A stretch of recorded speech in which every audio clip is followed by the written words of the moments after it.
నెలకొన్నారు. ఇదిగోనైనా ఇదిగోండి ఈ శిలువ జ్ఞానాల్లో 34th డేకి మనం అందరం కూడి ప్రార్థన పరపడంతో దేవుడి కృప బట్టి ఉన్నారు. ప్రార్థన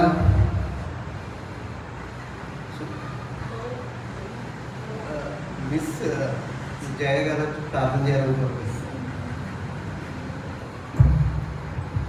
స్తోత్రం స్తోత్రం స్తోత్రం తండ్రి, మీకు పెట్టలేని వందనాలు స్తోత్రాలు. సాయంకాల సమయంలో మేము అందరికీ వచ్చేది మేము స్థుతించడానికి వచ్చడానికి మాకు ఇచ్చిన సమయాన్ని బట్టి మీకు పెట్టలేని వందనాలు స్తోత్రాలు. ప్రభావ శిలువ ధ్యానాల రోజు ప్రభావ మిమ్మల్ని స్థుతించడానికి మాకు ఇచ్చిన ధైర్యాన్ని బట్టి మీకు వందనాలు ప్రభావ. మన తండ్రి పాటల మీరు మమ్మల్ని పొందండి తండ్రి, పాడే మమ్మల్ని ప్రభావ తండ్రి చక్కని స్వరాలు దయచేయమని అడుగుతున్నాం తండ్రి. అలాగే ప్రభావ ఆత్మీయతోడే ఆంటీని ప్రభావ మీ ఆత్మతో నింపి మాకు కావాల్సిన ఆత్మీయ ఆహారాన్ని మీరు అందిస్తారని నమ్ముచున్నాం తండ్రి. మీరు తోడుగా ఉండండి, మాకు కావాల్సిన ఆకుల్ని మీరు అందిస్తారని నమ్మి మీకు వందనాలు స్తోత్రాలు చెల్లిస్తున్నాం తండ్రి. వచ్చిన బిడ్డలు బట్టి మీకు వందనాలు స్తోత్రాలు చెల్లిస్తున్నాం తండ్రి. ఇంకా మా మధ్యలో వస్తువుగా బిడ్డలు క్షేమంగా తోడుకురామని మరి తండ్రి కూడికి మీ నామని మాటలు జరిగిస్తారని నమ్ముచు ఈ కొద్ది ప్రార్థన మీ కోసం చేసుకోమని వేస్తున్నాం అడుగుతున్నాం తండ్రి. నీ రక్తమే నన్ను శుద్ధీకరించి మాట్లాడుతున్నాను. నీ రక్తమే నన్ను శుద్ధీకరించు, నీ రక్తమే నా భారము, నీ రక్తమే నన్ను శుద్ధీకరించు, నీ రక్తమే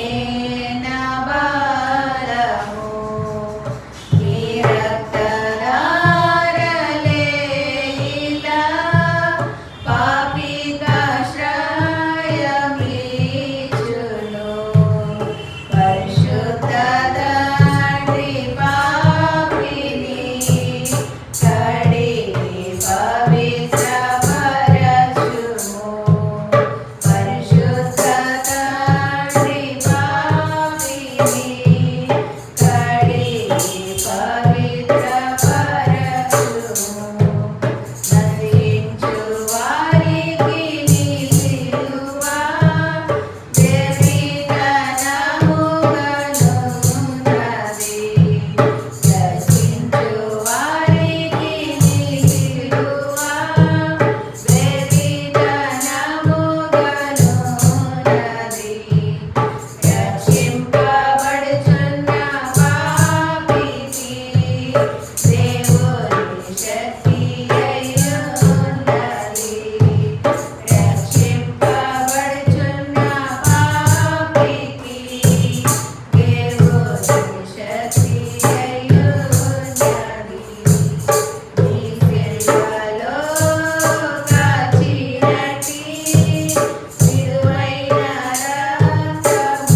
యేసు రక్తము శిలనైన నన్ను మార్చెను యేసు రక్తము యేసు రక్తము ప్రభు యేసు రక్తము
ప్రేమామృతదారులు చెందిన మన యేసుకు సమయవారు అనుకుంటున్నాను.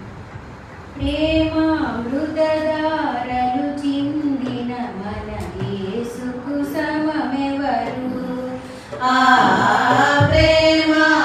ప్రేమామృతదారులు చెందిన మన యేసుకు సమమెవరు? ప్రేమయే దానై నిలచి ప్రేమోక్తులనే పలికి ప్రేమతో ప్రాణము పెట్టి ప్రేమతో ప్రాణము పెట్టి ప్రేమనగరికే జనియే ప్రేమామృతదారలు చిందిన మన యేసుకు సమమెవరు? నిశ్చలమైన ప్రేమ జీవి ఇలలో తావేరి నిశ్చలమైన ప్రేమ జీవి ఇలలో తావేరి ప్రేమద్రోహులే కాని ప్రియమున చేరరు మాని చేరిన చెలికాడగురా చేరిన చెలికాడగురా సమయమిదే పరుగిడరా ప్రేమామృతదారలు చిందిన మన యేసుకు సమమెవరు?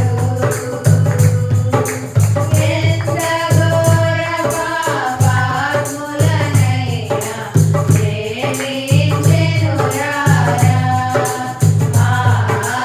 ఎంత ఘోర పాపాత్ములనైనా ప్రేమించెనురారా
వచ్చిన స్త్రీలకు ప్రత్యేకమైన వందనాలు తెలియజేసుకుంటూ ఈ సమయంలో ఎవరైనా ప్రత్యేకమైన పాట పాడాలని ఆశ కలిగి ఉన్నట్లయితే వారికి సమయాన్ని అందజేస్తా ఉన్నాం.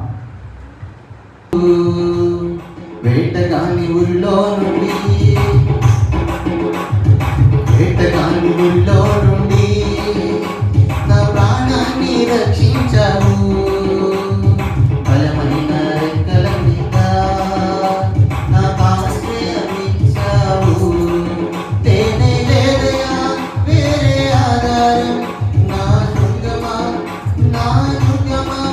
తేనే లేదయా వేరే ఆధారం నా దుర్గమా నా శైలమా ఆరాధన నా తండ్రి నీకే ఆరాధన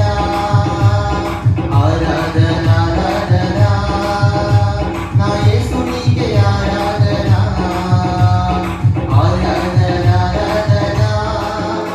నా తండ్రి నీకే ఆరాధన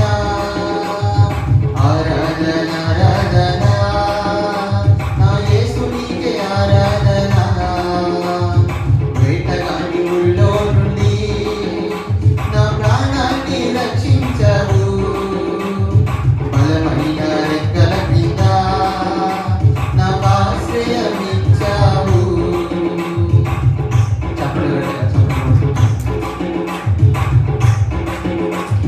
రాత్రి వేళ వైపు పైనను పగటి వేళ బాణమైనను రాత్రి వేళ వైపు పైనను పగటి వేళ బాణమైనను రోగములనేమి చేయదు నా గుడారము సమీపించదు రోగములనేమి చేయదు నా గుడారము సమీపించదు తేనే లేదయా వేరే ఆధారం నా దుర్గమా నా శైలమా తేనే లేదయా వేరే ఆధారం నా దుర్గమా నా శైలమా ఆరాధన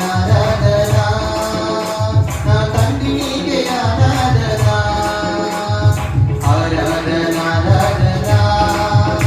నా యేసు నీకే ఆరాధన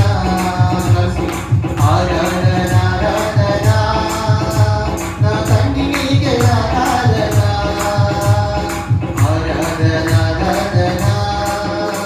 నా యేసు నీకే ఆరాధన వేటగాని ఊళ్ళో నుండి నా ప్రాణాన్ని రక్షించవు బలమైన రెక్కల కింద నాకు ఆశ్రయమిచ్చావు అందరూ కలిసి గట్టిగా చప్పట్లు కొడదాం.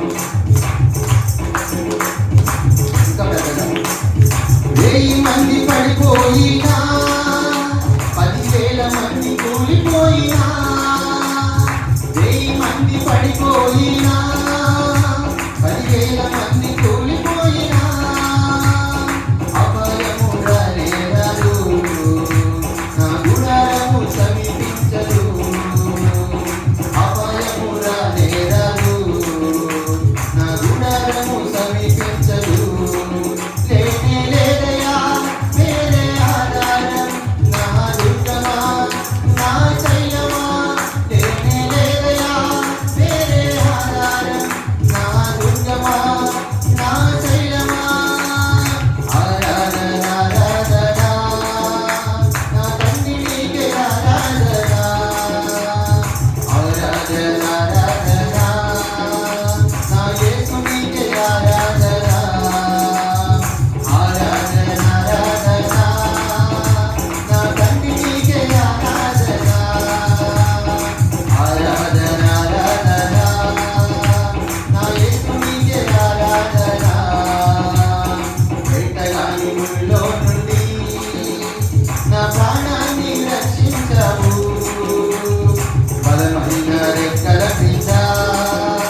వాక్యం వచ్చిన బ్రదర్ సునీల్ గారికి ప్రత్యేకమైన వందనాలు తెలియజేసుకుంటూ ఈ సమయంలో దేవుని యొక్క వాక్యాన్ని అందించడానికి మన మధ్యలో పాస్టర్ గారు ఉన్నారు. వారు వాక్యము చెప్పబోయే ముందు మన మధ్యలో సిస్టర్ వసంత గారు ఉన్నారు. వారు ముందుకు వచ్చి ప్రార్థన చేయవలసిందిగా మనం చేస్తాం.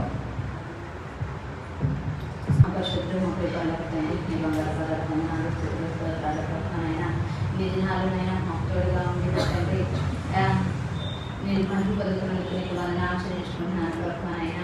ఎస్ఐనా తండ్రి ఈరోజు కూడా ప్రభు వచ్చిన అందరి బిడ్డలను బట్టి నీకు వాళ్ళని ఆచరించుకుంటున్నాను ప్రభా. వాటి ద్వారా మంచి పదుకున్నందుకు నీకు వాళ్ళని ఆచరించుకుంటున్నాను ప్రభా. అయా వాక్యాన్ని వెతబోదులుగా తండ్రి ఏ దైవజనులు ప్రభు నాయన నీ చెరువు చాటు మరుగుపరుచుకొని ప్రభు నాయన ఏడంతల ఆత్మతో నీకు నాయన మాకు కావాల్సిన ఆత్మీయ ఆహారాన్ని ప్రభు నాయన మీరే పలకం నడుపుతున్నాను తండ్రి. నీకు స్తోత్రాలైనా వాక్యాన్ని విని విడిచిపెట్టేవారుగా కాకుండా ప్రభు గ్రహించిన తండ్రి వాక్యానుసారంగానైనా మేము మా బ్రతుకులను టచ్ చేసుకునే విధానాన్ని దయచేయమని ఏసే అతి శ్రేష్టమైన అడుగుతూ ప్రార్థిస్తున్నాను తండ్రి. ఆమేన్. మీ అందరికీ వందనాలు.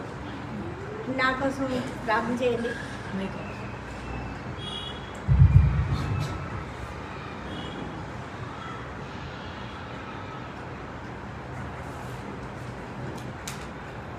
ఈ 34వ దినాన్ని శిలువ దినాల్లో మనం ఉన్నాం. ఈ దినాలని మనం జ్ఞాపకం చేసుకోవాలంటే మొదటిగా శిలువ జ్ఞాపకం చేసుకుంటే 2 కర్రలు గుర్తాం. నిలువు కర్ర దేనికి గుర్తు? నిలువు. ఐ అంటే నేను. అడ్డం కర్ర లోకానికి. నేను లోకానికి సిలువ వేయబడి ఉన్నాను అని అర్థం అన్నమాట. ఎలా సిలువ వేయబడ్డం అంటే మామూలు విషయం కాదు. సిలువ మీద యేసు ప్రభు పొందిన శ్రమలన్నీ గుర్తు చేసుకోవాలి. మనం ఈ 34 దినాలుగా సిలువను ధ్యానించాం. దానివల్ల మనకు ప్రయోజనం ఏంటి అన్నది ఒకసారి ఆలోచించుకుంటే, అవును దేవుడు మన కోసం కాదు నా కోసం ఈ మరణాన్ని పొందాడు. సిలువ మరణం అంటే ముళ్ళ కిరీటం, మేకులు, కట్టు, దెబ్బలు, ఉమ్మువేలు అన్నీ గుర్తొస్తాయి. అన్నీ ఎవరి కోసం అంటే నా కోసం అని గుర్తు చేసుకొని ఈ వాక్యాలు ధ్యానిద్దాం. 1 పేతురు 2వ అధ్యాయం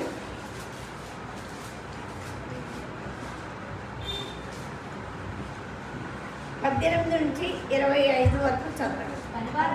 పనివారులారా, మంచివారును సాత్వికులైన వారికి మాత్రం కాక ముష్కరులైన మీ యజమానులకు పూర్ణ భయంతో లోబడి. మొదటి వచనం పనివారులారా. దీని ముందు ఒక వచనం చదవండి. 17వ వచనం కూడా చదివితే అందరినీ సన్మానించుడి, సహోదరులను ప్రేమించుడి, దేవునికి భయపడి రాజుని సన్మానించాలి. అందరినీ సన్మానించాలి, సహోదరులను ప్రేమించాలి, దేవునికి భయపడాలి, రాజుని సన్మానించాలి. ఈ వాక్యం చదివాక తర్వాత వాక్యం ఏమున్నారంటే పనివారులారా. పని చేసే వాళ్ళందరూ మనమందరం ఏదో పని చేస్తూ ఉంటాం. ఉద్యోగం లేకపోతే ఇంటి పని ఏదో ఒకటి చేస్తాం. ఆ పని వాళ్ళందరూ ఏం చేయాలంటే మంచివారును సాత్వికులైన వారికి మాత్రం కాక, అందరూ మంచి ఆఫీసరే మనకు ఉండాలి, మంచి యజమానులే మనకు ఉండాలి అనుకుంటారు, సాత్వికులైన యజమానులే మనకు ఉండాలనుకుంటారు, కానీ ముష్కరులైన పనివారు ఉండాలనుకోరు. కానీ ఈ లోకంలో వాళ్ళు కూడా ఉంటారు కనుక మంచివారును సాత్వికులు అయిన వారికి మాత్రం కాక ముష్కరులైన వారి మీ యజమానులకు పూర్ణ భయంతో లోబడి ఉంటుంది. తర్వాత ఎవడైనా అన్యాయంగా శ్రమ పొందుచు దేవుని కూర్చిన మనస్సాక్షిని కలిగి దుఃఖం సహించిన అది హితమగును. అది హితమగును అంటే పాజిటివ్ అవుతుంది. ఎప్పుడు ఎవడైనా అన్యాయంగా శ్రమ పొందుతూ, ఎవరైనా అన్యాయంగా శ్రమ పొందుతున్నారంటే దేవుని గురించిన మనస్సాక్షి, 2 మనస్సాక్షులు ఉంటాయి. దేవుని గురించిన మనస్సాక్షి మనుషుని గుర్చిన మనస్సాక్షి. మన మనస్సాక్షి అయితే పూర్లే దేవుని గురించిన మనస్సాక్షి అంటే దైవ మనస్సు ఉండాలి. దేవుని గురించిన మనస్సాక్షిని కలిగి దుఃఖం సహించలేలా అది మనం అప్పుడు దుఃఖం వచ్చినా సరే అది పాజిటివ్గా తీసుకోవడం వల్ల అంటున్నాడు. ఎవడైనాను అన్యాయంగా శ్రమ పొందుచు దేవుని గురించిన మనస్సాక్షి కలిగి దుఃఖం సహించలేలా అది రెండోది తప్పిదమునకై దెబ్బలు తిన్నప్పుడు మీరు సహించినలా మీకేమను తప్పు చేశారు, దెబ్బలు తిన్నారు, మీకేంటి తప్పు చేశారు కనుక దెబ్బలు తిన్నారు కనుక మీకేమి ఘనం మేలు చేసినప్పుడు బాధపడినప్పుడు మీరు సహించిన ఆ దేవునికి హితం. మేలు చేయాలి, బాధపడాలి. మేలు మనం ఎవరికైనా ఉద్యోగం ఇప్పించాం, డబ్బులు అప్పించాం, ఏదో మేలు చేసాం, వాళ్ళు పెళ్లి చేసాం, ఏదో మేలు ఈ లోకంలో రకరకాల మేలు చేసినప్పుడు బాధపడ్డాం. మేలు చేసాం, వాళ్ళు ఏం చేశారు, కేర్లెస్గా ఉన్నారనమాట. మనం అంటే లెక్కలేని తనంగా పట్టించుకున్నప్పుడు అలాంటప్పుడు బాధపడినప్పుడు మీరు సహించగల అప్పుడు మీరు సహించినప్పుడు మనకి ఈ చర్చ మొదలయ్యి ఎన్ని సంవత్సరాలు అయింది? 37 సంవత్సరాలు. 37 సంవత్సరాల్లో ఎన్నో శ్రమలు, ఎన్నో వేదనలు, ఎన్నో ఆటంకాలు, ఎన్నో ఇబ్బందులు గుండానే వెళ్ళాం. ఈ మేలు చేసాం, ఎంతో మందికి మేలు చేసాం. వాళ్ళందరూ ఇప్పుడు ఏది అనుకోకూడదు. మనం మేలు చేసి బాధపడినప్పుడు మీరు సహించిన అప్పుడు సహించాలన్నమాట. వాళ్ళకి మేలు చేసాం, బాధపడ్డాం, కానీ మనం ఏమేం సహించిన అది దేవుడికి ఇష్టమవుతుంది. మనుషులకి అంటే ఎందుకు ఆంటీ ఇలాగా వాళ్ళతో మాట్లాడుతున్నారు అనుకుంటారు, కానీ అది దేవుని దృష్టిలో హితం. అది మంచి పని, మనం చేయాల్సిన పనే అది. కనుక దేవుని మనస్సాక్షి కలిగిన వారమై వాళ్ళని క్షమించాలి, సహించాలి. అలా ఉన్నప్పుడు అది హితమవుతుంది. అందుకు మీరు పిలువబడ్డారు. మనం ఎందుకు పిలువబడ్డాం అంటే దీనికోసమే అందరికీ మేలు చేయాలి.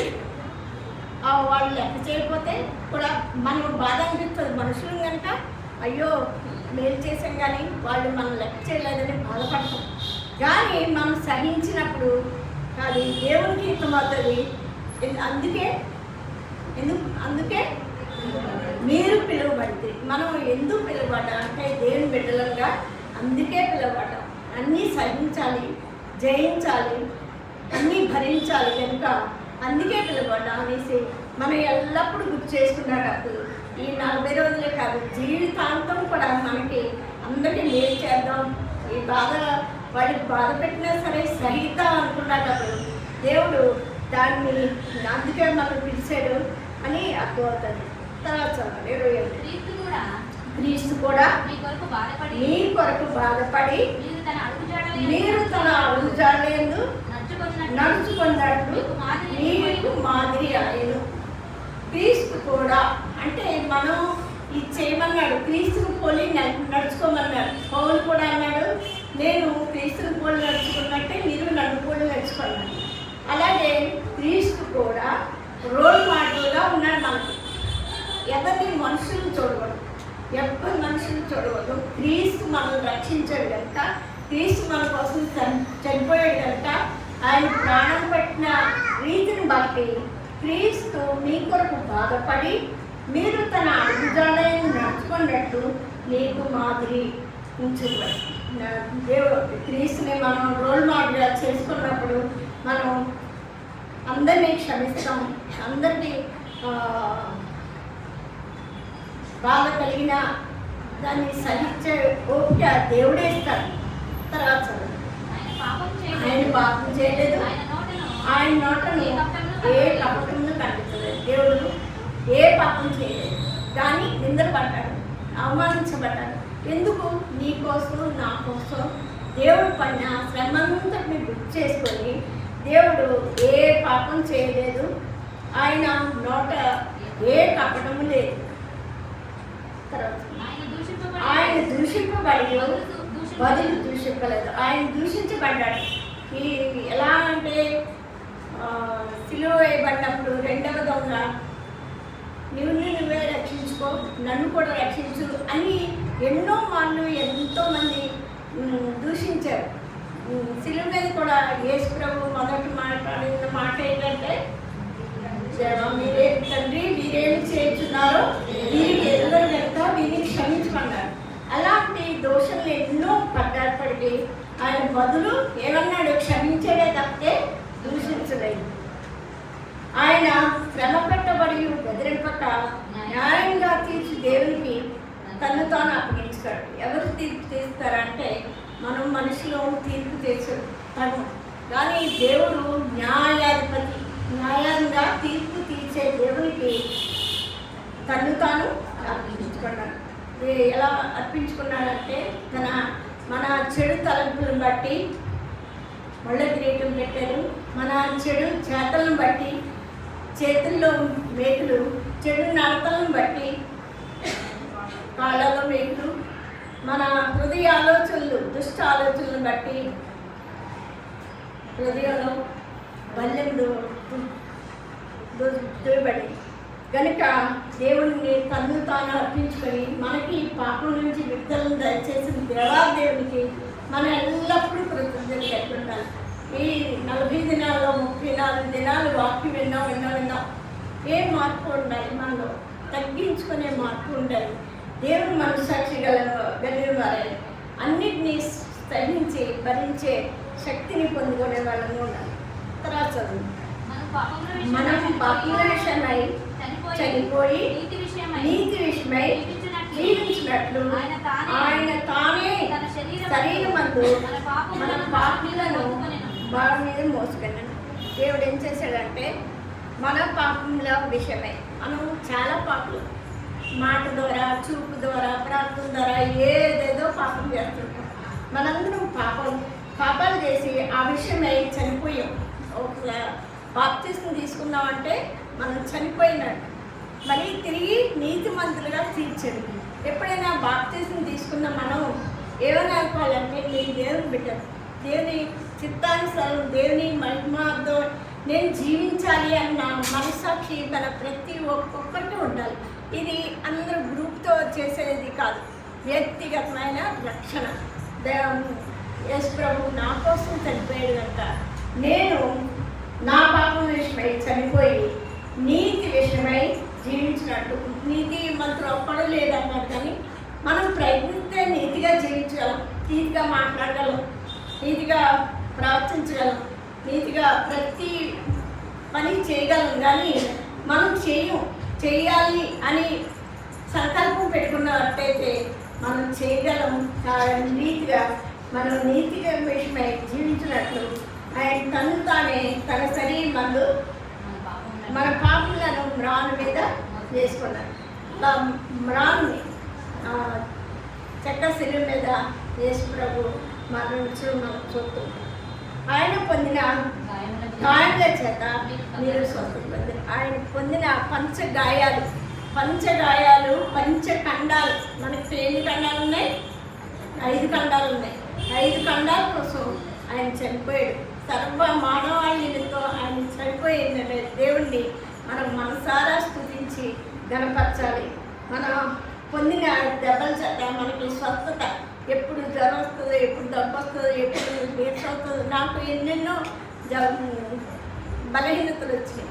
అన్నిట్లోంచి నన్ను స్వస్థపరిచి ఇంకా నిన్న నిసి వాకింగ్ చెప్పగలం మమ్మీ అంటే ఇంతసేపు నిలబడగలను అని కాసేపు ఆలోచించాను. ఎప్పుడు వాకింగ్ చెప్పమంటే నాకు దేవుని పని విషయంలో నో అని అనాలనిపిస్తుంది.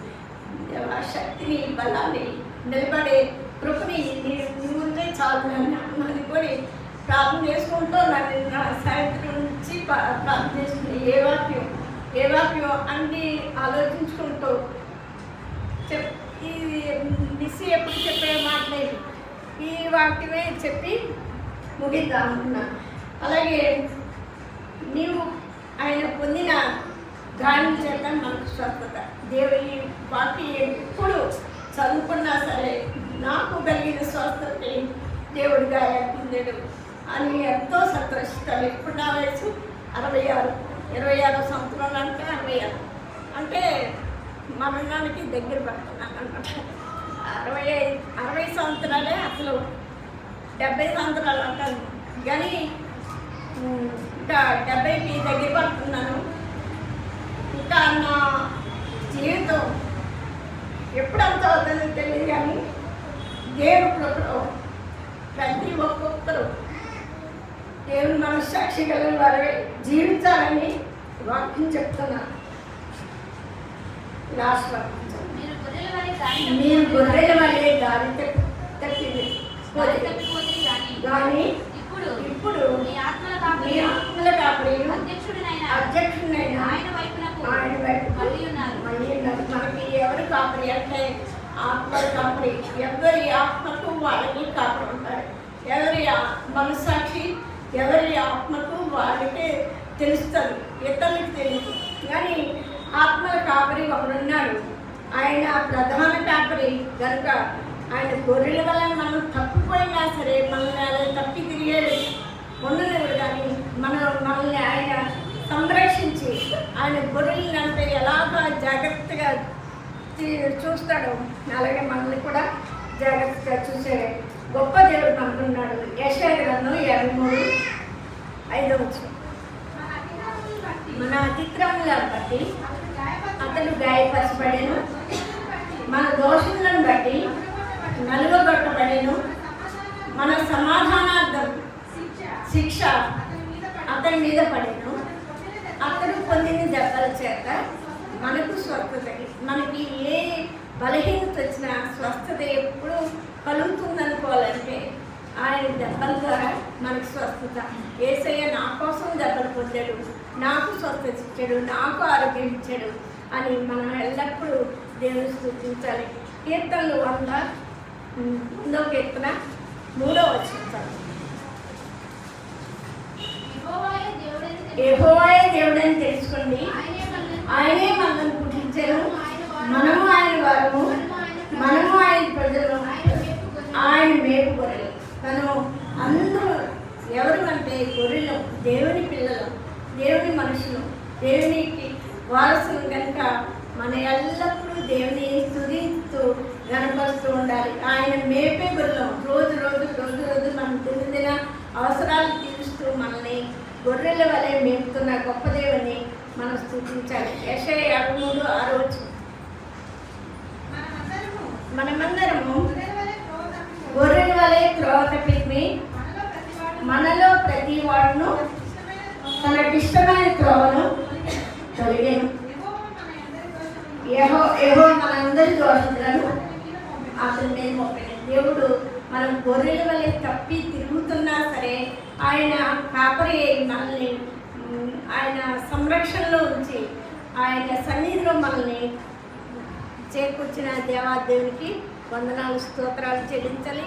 ఎస్కెల్లో కూడా ప్రతి చోట కాపరి గొర్రెలు ఎలా ఉండాలి అని ప్రతి రాస్తుంటాడు. అది చదివే టైం కదలే. ఇక 1 పేతురు 2:25 మన వాక్య భాగాన్ని మీరు గొర్రెల వలె దారి తప్పిపోతే కానీ ఇప్పుడు మీ ఆత్మల కాపరి అధ్యక్షుడినైన ఆయన వైపునకు మళ్ళీ ఉన్నారు. మనం అందరూ ఆయన వైపు చూసి యేసు వైపు చూసి మన ముందుంచబడిన పందెంలో ఓపికగా పరిగెత్తాలి.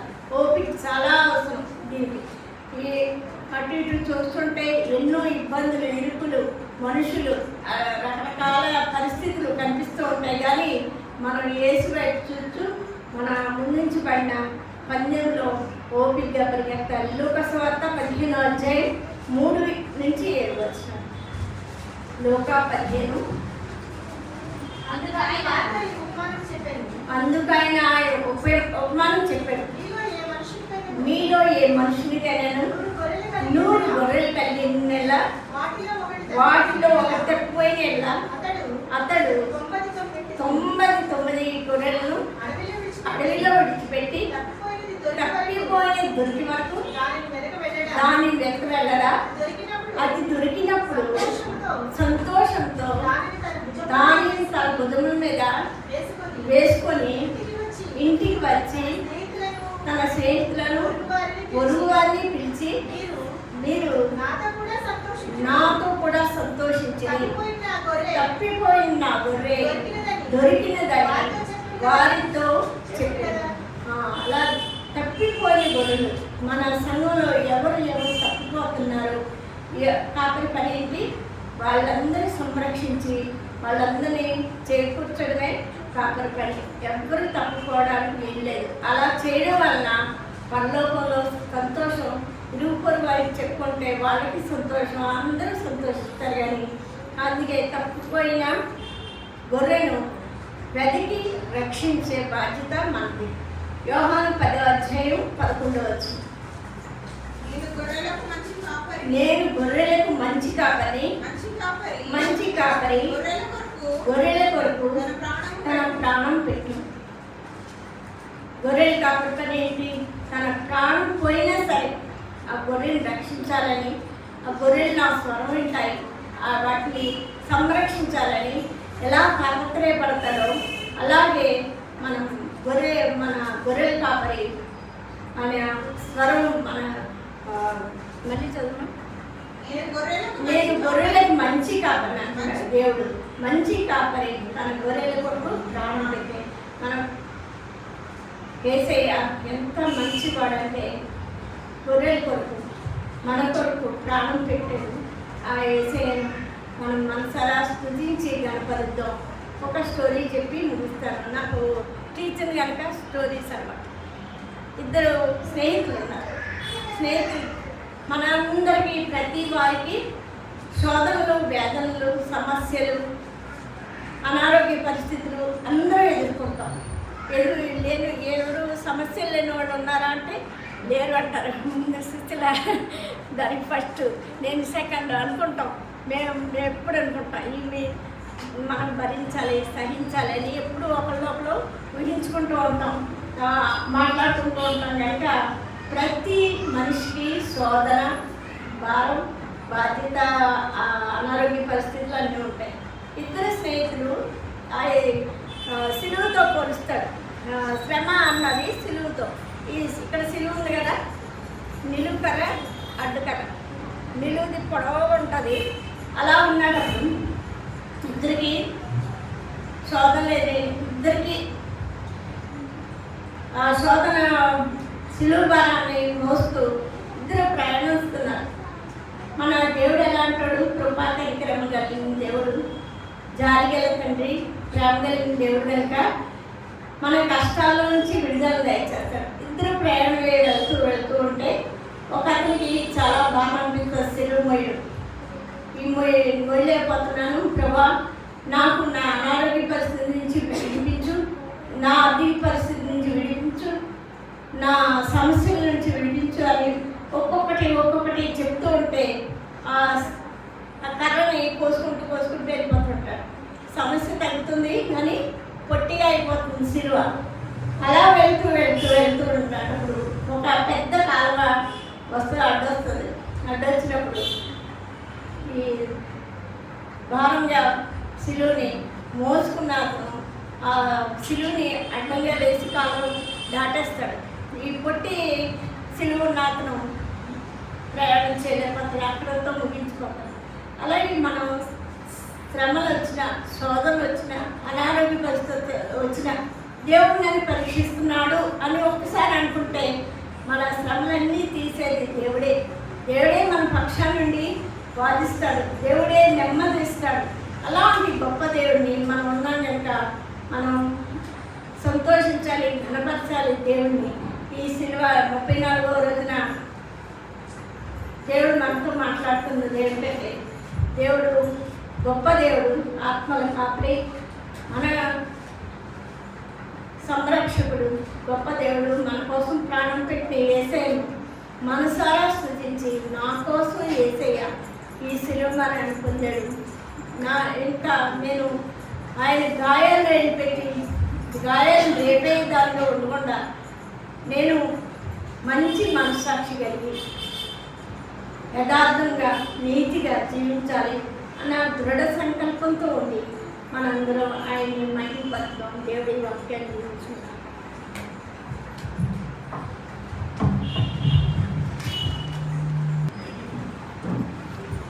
ముప్పై 34వ దినానికై ఏర్పాటు చేయబడిన వాక్య ధ్యానాన్ని మరి పాస్టర్ గారు తెలియచేయడం జరిగి ఉన్నది. మరి దాన్ని విన్నా మనమందరము అటు రీతిగా మన అనుసరణలో ఆ మాటలను మనం ధ్యానించుకుంటూ మన జీవితాలను కట్టుకోవాల్సిందిగా మీకు తెలియజేస్తూ మరి అనుదినము చేసే ప్రార్థనాంశాలు మనందరికీ తెలుసు.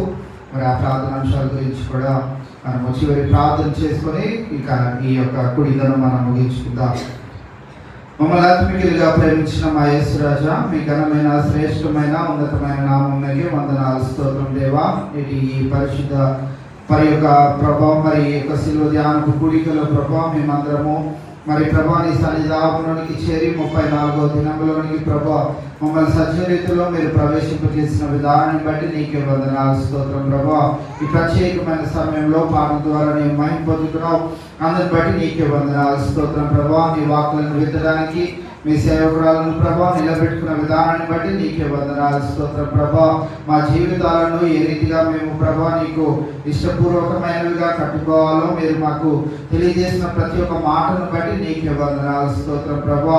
ఇవాళ ప్రభా ఆ మాటలను మేము నెమరు వేసుకుంటూ మా జీవితాలను ప్రభా మరి పరలోక రాజ్యపు సంబంధమైనవిగా చేసుకోగలుగుటకు మీ సహాయం అనుగ్రహించమని ప్రార్థన చేస్తా ఉన్నాం దేవా. మరి ఒక ప్రత్యేకమైన సమయంలో చెప్పబడిన వాక్యంలో ప్రతి ఒక్క బిడ్డ నెమరు వేసుకొని జీవించగలిగే కృపను దయచేయమని ప్రార్థన చేస్తా ఉన్నాం దేవా.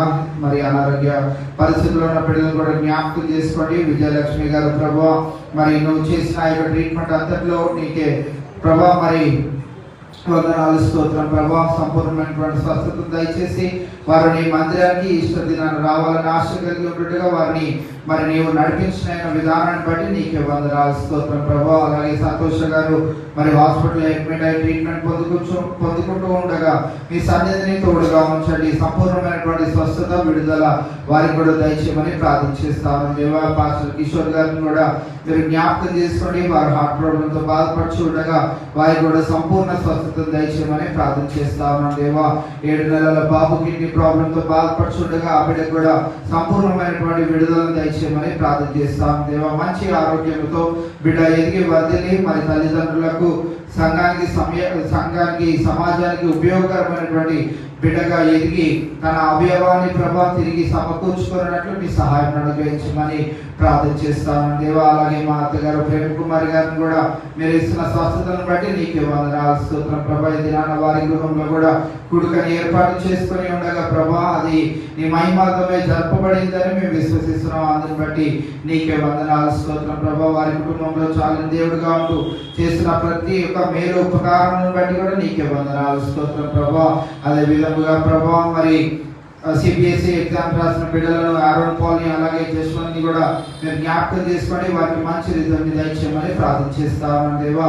అలాగే ఎస్ఎస్సి ఎగ్జామ్ రాసిన బిడ్డలు హానుక్ ఉదయ్ శశాంక్ వారు రాసిన ఎగ్జామ్స్లో రాయబోచిన ఎగ్జామ్స్లో మంచి ఉత్తీర్ణత దయచేయమని ప్రార్థన చేస్తామని దేవా. ఇంటర్మీడియట్ ఫస్ట్ ఇయర్ అలాగే సెకండ్ ఇయర్ ఎగ్జామ్స్ రాసిన బిడ్డలు కూడా మంచి ఉత్తీర్ణతతో వారిని ప్రభా మరి పాస్ చేయనైన దేవా మీకే వందనాలు స్తోత్రం ప్రభా. అదే విధంగా ఎంసెట్ అలాగే నీట్ కొరకు ప్రిపేర్ అవుతున్న బిడ్డలు ఇంకా ఎవరైనా ఎంట్రన్స్ ఎగ్జామ్స్ కొరకు ఎవరైనా బిడ్డలు ప్రిపేర్ అవుతున్నట్లయితే ప్రభా వారికి కూడా మీ సన్నిధిని తోడుగా ఉంచి చక్కనైనటువంటి రీతిలో మంచి కాలేజెస్లో వారు సీట్ పొందుకొని ప్రభా మంచి ఉత్తీర్ణతలోనికి వారు వెళ్ళగలుగుటకు మీ సహాయం అనుగ్రహించమని ప్రార్థన చేస్తామని దేవా. అలాగే గర్భిణీ స్త్రీలు కూడా మీరు జ్ఞాపకం చేసుకోండి. రాణి గారిని అలాగే రేష్మ గారిని మీరు జ్ఞాపకం చేసుకోండి ప్రభా. మరి వారికి సుఖమైన ప్రసవాన్ని దయచేయనైన విధానాన్ని బట్టి నీకే వందనాలు స్తోత్రం ప్రభా. అలాగే సుధాకర్ బ్రదర్ గారి యొక్క ప్రభా మరి కుమారుడు ప్రభా మరి జోసెఫ్ తంబి గారిని బట్టి నీ పాదాల చెంతకు వస్తా ఉన్నాం. వారికి ప్రభా సాటి అయిన సహకారం కొరకు ఎదురు చూస్తూ ఉండగా ప్రభా గుణవతి అయిన భార్య దొరుకుట మేలు అన్నావు కనుక ప్రభా అటు భార్య ప్రభా ముత్యము కంటే అమూల్యమైనది కనుక ప్రభా అటువంటి భార్యను బిడ్డ పొందుకోగలుగుటకు మీ సహాయం అనుగ్రహించమని ప్రార్థన చేస్తాను దేవా. ఈ రీతిగా ప్రభా 34వ దినపు కోడికలో కూడా పాల్పొందిన ప్రతి ఒక్క బిడ్డ వారి యొక్క కుటుంబాలను కూడా మీరు దీవించి ఆశీర్వదించి మీ మేలతో దీవెనతో తృప్తిపరచమని ప్రార్థన చేస్తూ ఈ దినాన నీ యొక్క సన్నిధి మా మధ్యలో ఉంచి ప్రభా మరి 34వ దినపు కూడికను కూడా జయప్రదంగా జరిగించిన విధానాన్ని బట్టి నీకే వందనాలు స్తుతులు స్తోత్రం తెలియజేసుకుంటూ ఈ నీ బిడ్డలు తిరిగి వారి గృహాలకు వెళ్ళుచుండగా మీ సన్నిధిని తోడుగా ఉంచి రేపటి దినాన మేము 35వ దినపు కూడిక సోమవారం సాయంత్రం 7:30 గంటలకు జరిపించుకున్నట్టుండగా ప్రభా మీ సన్నిధి మాకు అందరికీ తోడుగా ఉంచమని రేపటి ఉదయకాలపు ఆరాధన కూడా ప్రభా మరి నీవు ప్రభా మరి జయోత్సాహముతో ప్రభా యెరూషలేము ప్రవేశంలోనికి ఏ రీతిగా అయితే రానే ఉన్నావో ప్రభా మరి ఆ యొక్క అంశాలను కూడా మేము నెమరు వేసుకుంటూ ప్రభా నీ వాక్యాన్ని ధ్యానించుకొని ప్రభా మరి నీ కొరకు మేము బలమైన సాక్షులుగా జీవించే కృపను మాకు అందరికీ దయచేయమని ప్రార్థన చేస్తామని దేవా ఇంతవరకు నీ సన్నిధిని మాకు తోడుగా ఉంచిన విధానాన్ని బట్టి మరి ఒకసారి మీకు బట్టి వందనాలు స్తోత్రం తెలియజేసుకుంటూ ఈ నీ బిడ్డలందరి పైన నీ దీవెన ఆశీర్వాదాలు కుమ్మరింపజేసి మీరే మహిమ గంధ ప్రభావం పొందుకోమని ప్రార్థన చేస్తూ ఈ ప్రార్థన ప్రభు యేసు నామములో అడిగి వేడుకుంటున్నాం మా తండ్రి ఆమేన్.